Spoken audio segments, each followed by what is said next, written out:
In this lesson, you will hear our clinicians discuss when it is unhelpful for clients to evaluate cognitions. When should we not help clients evaluate their automatic thoughts? And why shouldn't we at those times? And what should we do instead? One time is when the thought is just patently true. So without even needing to evaluate it, we know this thought is 100% true, because if you evaluate it, you're not going to get anywhere. So in that time, in those kind of times, what you can do is go to either what's the impact of the thought, or just go straight to problem solving or some type of behavioral intervention. And what kind of thoughts are patently true? So my thinking is someone who's depressed and says, I don't want to get out of bed. So they're depressed, energy's low, and it's pretty sure that they don't want to get out of bed. But when they follow that thought with staying in bed, that's where you have the problem where mood's just not able to get better. It would make no sense to say, what's the evidence that you don't want to get out of bed? Yeah, exactly. Yeah. Classic example would be with an obsession. I did have a patient who had the thought, the automatic thought, the intrusive thought, that he was on a ball spinning in space. An image too? Yes, the planet Earth. Wow. It was true. Because the planet Earth does spin in I don't space. ask, what's the evidence that we're on a ball spinning? Well, that was patently true, but what was really distressing him was the fact that he could not get this thought out of his head, and he was frightened of it. It meant that he was going to go crazy. It meant that he was out of control of his own thinking process. So we do not typically examine the evidence pro and con for obsessions, because at that point, what's terrifying is the fact that thought is present in their mind. They cannot push it out at that point. So we tend to look at the function of that thought. We tend to look at what the fear they have of that thought and the beliefs they have about that thought popping into their mind.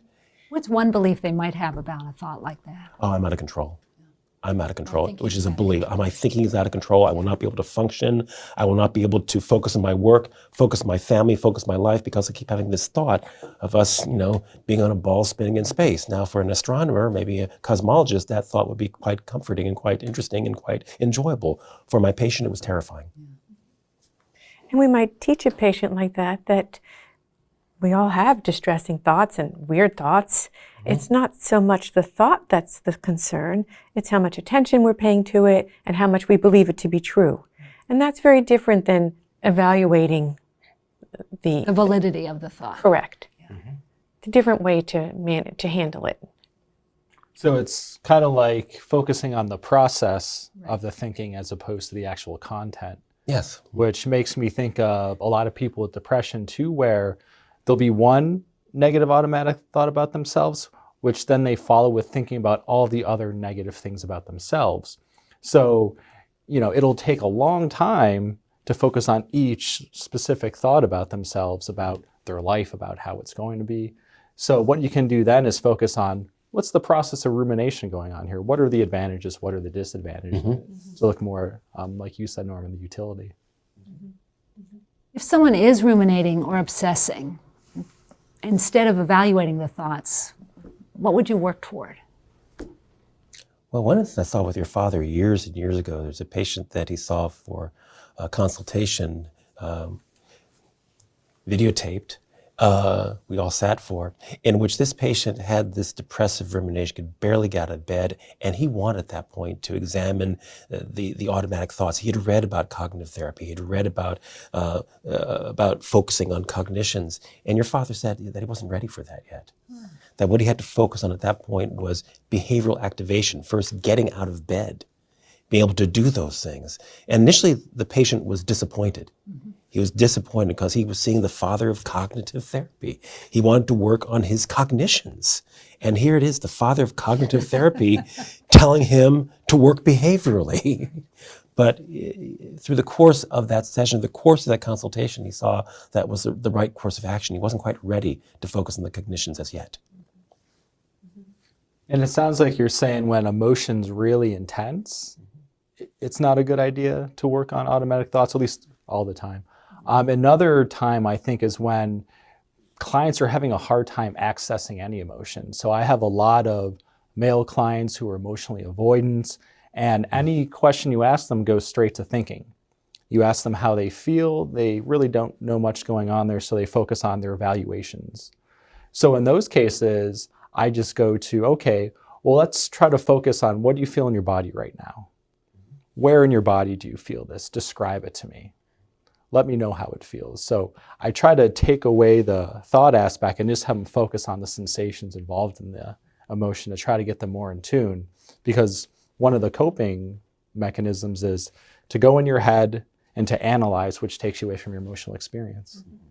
You know, you started to say something about what you might do when clients are experiencing a very high degree of emotionality right in the session. And you were saying maybe that's a time when we wouldn't immediately go to evaluating thoughts. So what do you do when patients have a very high degree of emotionality? Well, patients appreciate learning that they can manage the emotion more than they believe they can. And I might do a very simple breathing exercise right then and teach them that they can do an intervention with themselves to take the emotion down a notch before they go on to do other work. And I think you actually mentioned that earlier, Norman. Oh, yeah. Yeah. Combination of relaxation on one end and perhaps distress tolerance on the other. That's right. That's what I was looking for, distress Yes. tolerance. That's Yeah. right. That they have nothing to fear from their own emotions. Some ways I just have ways of reframing people's emotions right when I see them. That sadness potentially can be seen as just being a signal to fill what is missing in life. That anxiety potentially can be seen as being energy to deal with a difficult or challenging situation. And rather than fearing these emotions, really in many ways to embrace them. So when emotions are running very high, we might take it away from the thoughts that preceded that high degree of emotionality and talk about the experience of emotion, either when it's too high or if it's too low. We talk about behavioral activation, just getting our clients up, our very depressed clients up and moving.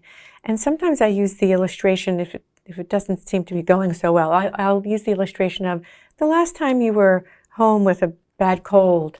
And do you remember when you decided to get up anyway, take a shower, get dressed?